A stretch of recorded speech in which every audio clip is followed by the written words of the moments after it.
Salam dostlar, hər birinizi xoş gördük. Sizə söz verdiyim kimi Qəbələdə olduğumuz müddətdə 2 vlog hazırlamışdım. Bugün onun 3-cü hissəsini sizlərə təqdim edirəm. Əgər 1-ci hissəyə baxmamışsınızsa, mütləq kanalıma keçid edib oradan izləyin. Bu vlog isə daha maraqlıdır, daha rengarenkdir. Ona görə də axıra qədər izləməyi tövsiyə edirəm. Bugün səhər erkəndən oyandıq. İşlərimizi tez yekunlaşdırıb səhər yeməyimizi yeyib getmək istəyirdik ki, daha çox yer görək, daha çox gəzək. Ona görə də sadə səhər yeməyi hazırladım. Yoldaşım və özüm üçün pomidorlu yumurta, qızım üçün isə sadə yumurta bişirdim. Və hər birimiz üçün bir fincan isti çay hazırladım. Əyləşdik, səhər yeməyimizi yedik. Aldığımız evi də bugün təhvil verməliydik. Ona görə də səhər yeməyimizi yekunlaşdırdıq, otağı səliqəyə saldıq. Bu gözəl güllü çiçəkli evlə sağollaşdıq və yola düşdük. İlk gedəcəyimiz məkan dünəndən yarım qalan arzumuzu reallaşdırmaq və kanat xəttində olmaq idi.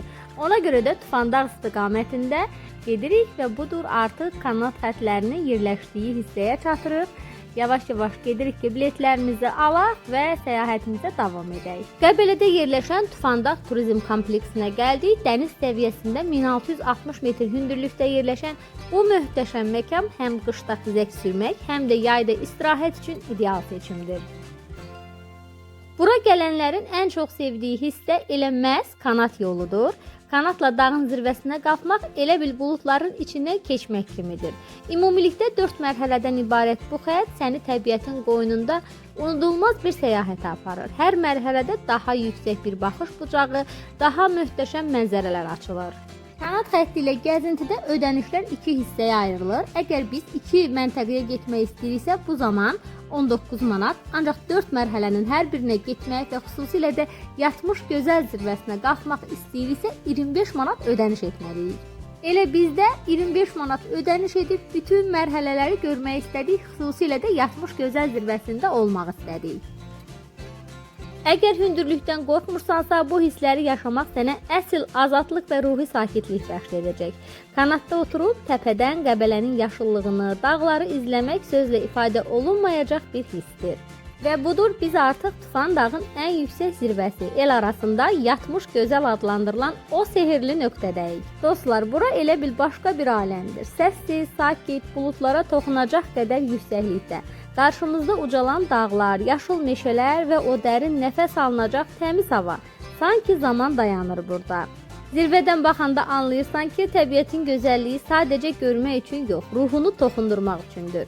Mən ümumiyyətlə təbiət gəzintilərini çox sevirəm. Mənə həddən artıq belə gözəl görüntüləri görmək zövq verir və sözün əsl mənasında ləzzət edir. Zirvədə olduğumuz anda diqqətimi çəkən ən əsas məqamlardan biri isə xarici turistlərin çoxluğu idi.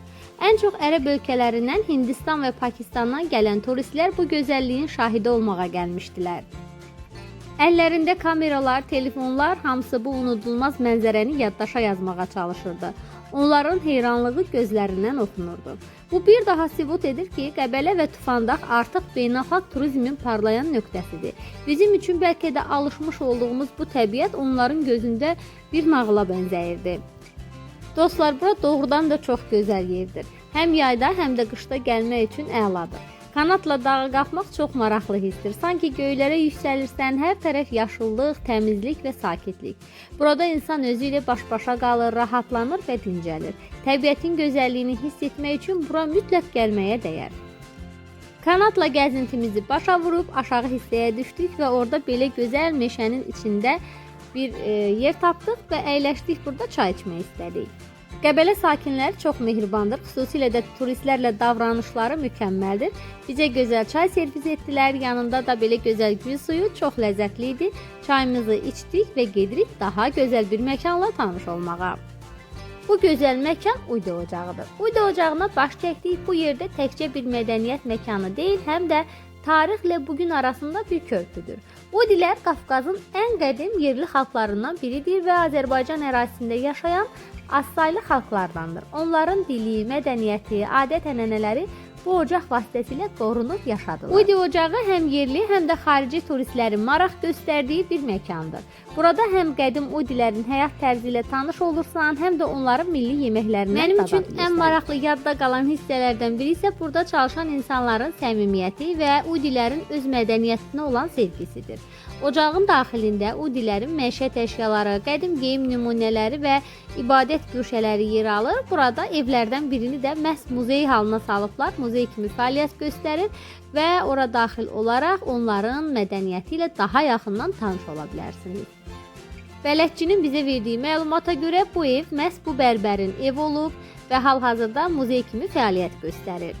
Həmin bərbər hal-hazırda həyatda olmasa da xanımı yaşayır. Bələdçi bizə belə söylədi və o da tikişlə məşğul imiş. Ona görə də məhz onun heykəlini də tikiş tikərkən inşa ediblər. Otağın hər bir güşəsini gəzdik. Çox maraqlı idi, çox diqqətimi çəkən detallar, məqamlar oldu və bu haqda bələdçiyə sual verirdim. O da yorulmadan sağ olsun hər birini cavablandırırdı. Bizə söylədi ki, bələdçi Udilərin evində demək olar ki, köhnə evlərin əksəriyyətində və yeni evlərdə də rast gəlinir bir ibadət güşəsi var. Hətta qədimdə ibadət güşəsi deyil də ibadət otağı var imiş. Bu evdə məhz həmin otaqlardan biridir. Bura isə onların yataq otağıdır. Burada da ətraflı gəzdik. Hər bir detal o qədər diqqətimi çəkirdi ki, o qədər maraqlı gəlirdi ki mənə. Daha sonra biz ikinci mərtəbəyə çıxdıq. Orada isə Udilərin istifadə etdiyi əşyalar sərgilənirdi. Burada əsas diqqətimi çəkən əşyalardan bizdə olmayan, heç vaxt görmədiyim qədimi üslubda olan fındıq qıram var idi ki, ondan istifadə edilmişlər. Daha sonra digər əşyalar burada hər biri sərgilənir və hər birinə diqqətlə baxdıq. Sonda isə foto şəkillər çəkdirdik və yavaş-yavaş aşağı hissəyə endik ki, gedək Udi mətbəxinin də bir dadına baxaq. Biz yemək yediyimiz üçün ac deyildik, ancaq istədik ki, nəsə bir onların mətbəxinə uyğun bir təamın dadına baxaq və düşündük ki, çay içək. Çayla içməyə də məhz Udilərə məxsus olan Udi kətəsi sifariş etdik və həmin sifarişimiz hazır olana qədər də ətrafı gəzməyə başladıq. Bu masada sərgilənən məhsullar təbii məhsullar idi, maraqlı idi. Daha sonra burada baxıram, bayraqlar var hər biri. Onların yəqin ki, sülhsevər bir xalq olduğunun nümunəsidir. Belə gözəl göl düzəltmişdilər süni. Ümumiyyətlə çox maraqlı idi, hər tərəf təmiz. Sanki bir anlıq özünü keçmişdə hiss edirsən, tarixlə iç-içə hiss edirsən. Biz bu masada əyləşməyi seçdik və gəldik, yavaş-yavaş yerimizi aldıq. İndi gözləyirik ki, çayımız gəlsin. Həmin müddət ərzində qızım dayanmaq bilmirdi, bütün ətrafı gəzirdi. Ona çox maraqlı gəlmişdi, xoşuna gəlirdi. Hər yerə demək olar ki, gedirdi və baxırdı. Əslində ona çox haqq qazandırıram, çünki ətraf çox maraqlı idi. Doğrudan da adam istəyirdi ki, hər bir güşəsini qarış-qarış gəzsin. Artıq mən gördüm ki, bizim sifarişlərimiz masamıza yerləşdirir və qızıma da dedim ki, gəl gedək şirniyyatın dadına baxaq. O da sevinə-sevinə mənimlə gəlir, gedək görək Udi kətəsi necə dadır. Dostlar, dadı sadəcə mükəmməl, çox gözəl, yumuşaq, içi qozlu bir şirniyyat idi. Mən çox bəyəndim, çox dadlı idi. Çayımızı içdik və yolçu yolunda gərək gedək, çünki bizim görmək istədiyimiz daha gözəl yerlər var. Udilərin ibadət yeri olan qədim kilsədə olduq. Bu kilsə sadəcə bir dini məkan deyil, Udilərin minlərlə yaşatdığı inancların və mədəniyyətin simvoludur. Buraya daxil olan kimi xüsusi bir sakitlik, dərin bir ruhani enerji hiss edirsən. Mən kilsənin içində çəkiliş etmədim, çünki əvvəlcədən din xadimindən icazə aldım. O da içəridə çəkiliş etməyəcəyimin daha yaxşı olduğunu dedi. Ona görə də mən onun fikirlərinə hörmət edib çəkiliş etmədim. Sadəcə kilsənin ətrafında və gözəl mənzərəli həyətində çəkiliş etdim. Udi xalqı xristian dininə sitayiş edir, lakin onların dini ənənələri çox özəldir. Öz dillərində dualar, qədim ayinlər və sadə, təmiz ibadət anlayışı bu kilsədə yaşamağa davam edir. Bura həm də bir azlıq mədəniyyətinə hörmətin, tolerantlığın və dini müxtəlifliyin canlı nümunəsidir. Azərbaycanda fərqli din və mədəniyyətlərin yanaşı necə yaşandığını burada bir daha hiss edirik. Kilsədə bizə onların tarixi, dini inancları və bu məkanın qorunması üçün gördükləri işlər haqqında məlumat verdilər. Bu mənim üçün sadəcə bir ziyarət deyildi, mədəniyyətlər arası bir körpü, həm də insanlıq adına gözəl bir dərs idi. Qəbələyə yolunuz düşsə, mütləq Udi ocağına baş çəkin. Tarixin nəfəsini burada hiss edəcəksiniz. Qəbələdəki maraqlı dayanacaqlarımızdan biri də arxeoloji mərkəz oldu. Bu mərkəz qədim Qəbələ şəhərinin tarixini yaşadan, keçmişlə bugünü birləşdirən çox önəmli bir məkandır. Bizim burada olduğumuz gün məhz may ayının 18-nə təsadüf edirdi və həmin gündə muzeylər günü olduğu üçün giriş də ödənişsiz idi. Ona görə də ödənişsiz şəkildə bu gözəl muzey ilə yaxından tanış olduq.